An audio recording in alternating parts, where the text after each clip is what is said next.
Grabe lakas. Kuya, pa-flex mo po yung new F4O. So, sige, pakita natin itong bago nating TG F4 na budget build pero malakas, guys. So, i-prime magazine muna natin.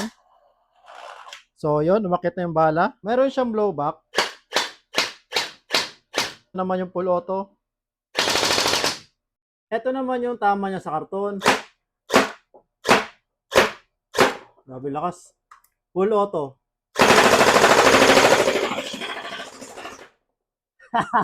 Grabe lakas. Transparent yung magazine niya. Ito naman yung buttstock niya. So, ito yung closer look niya, guys. Adjustable yung buttstock niya. Ito pa matindi. Pwede siya sa TG Tracer, guys.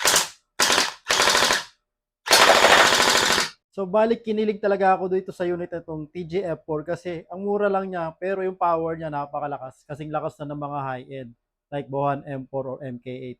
Ito pa yung mga kasama niya sa box, charger, safety switch, saka yung libreng gel ball. Meron din siyang available na extra magazine.